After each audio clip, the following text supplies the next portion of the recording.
Vankino, our guest of honor, to officially open the event.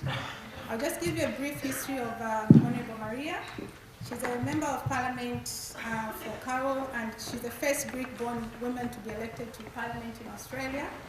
Maria migrated to Australia with her family in 1963, and as part of the Arthur Carroll Assisted Migration Policy.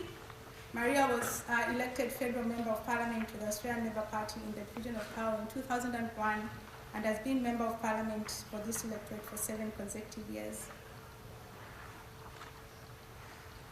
She works closely with the community to advocate on issues such as migration, employment, healthcare, and education. Please welcome Maria.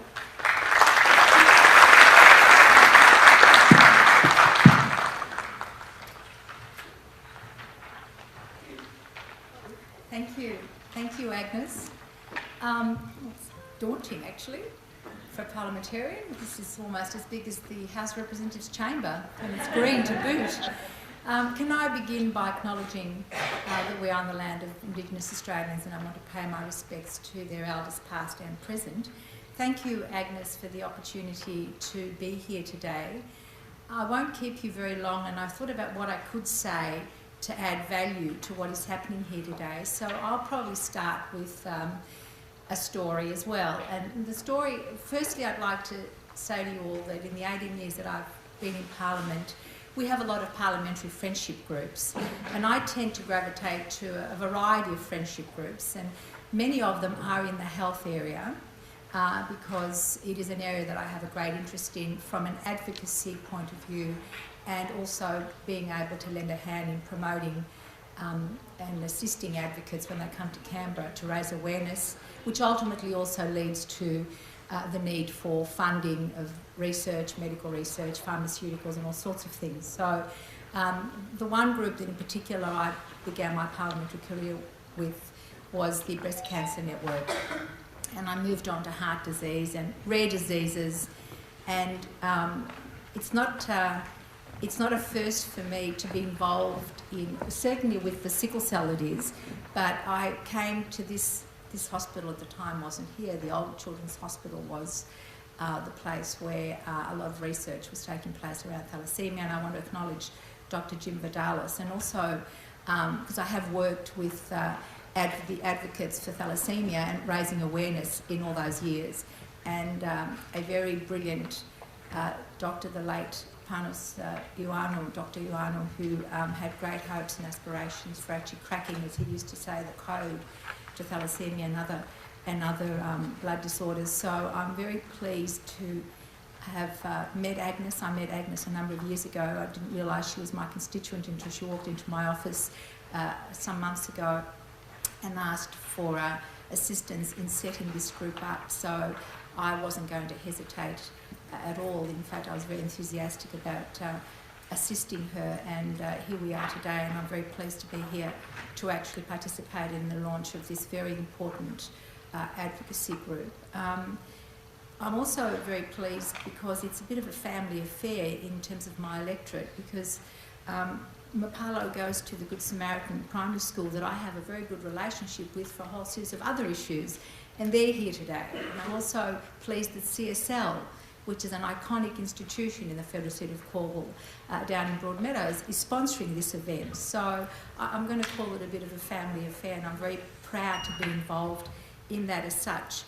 A few words about the importance of advocacy for any conditions, and in particular rare diseases such as this. Unless the community is aware, it's possible that people will be living with conditions that they may not be aware of, and I think, Agnes, that's what your own personal experience brought you into the realm of sickle cell disease. The influx or the changing nature of our migration patterns are important, because in the last 20 years or so, in particular, we've received lots of new Australians from African countries, and so it is that there are conditions that perhaps are not exclusively for people from a particular place, but they generally tend to be associated with people from parts of the world, come to Australia, become Australians, have conditions that perhaps we don't know about or don't know enough about.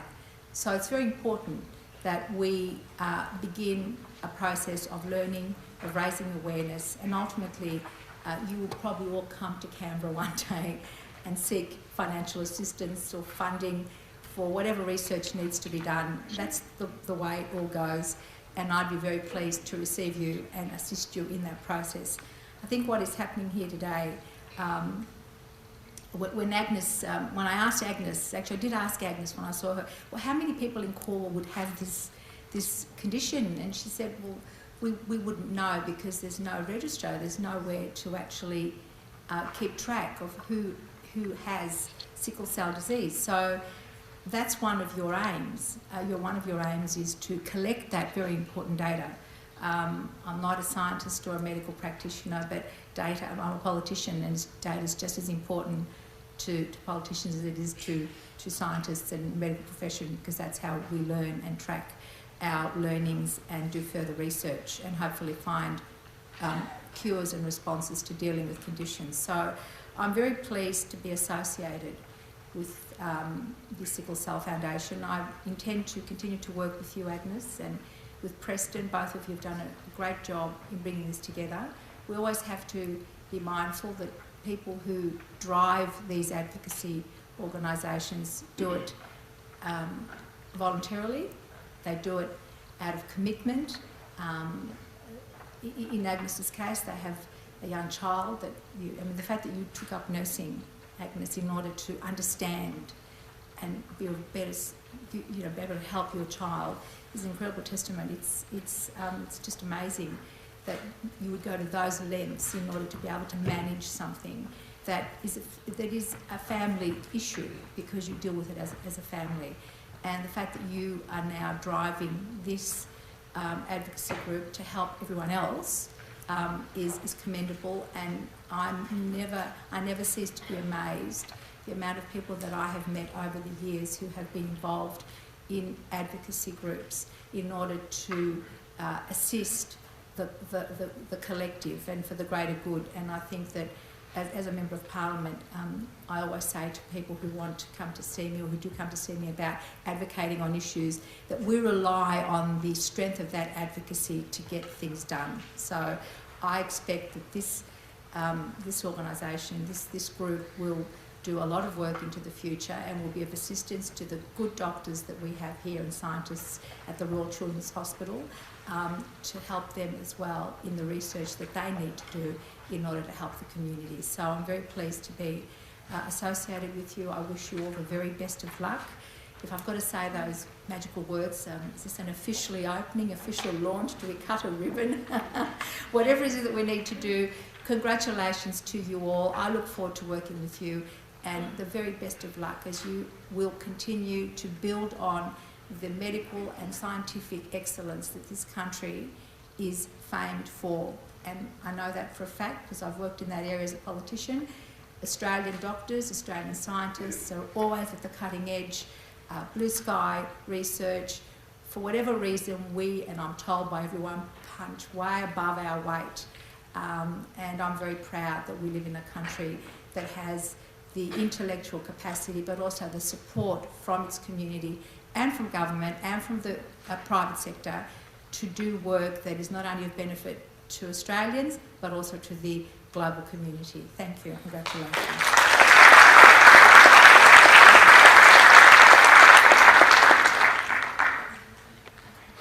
Thank you very much. A big hand for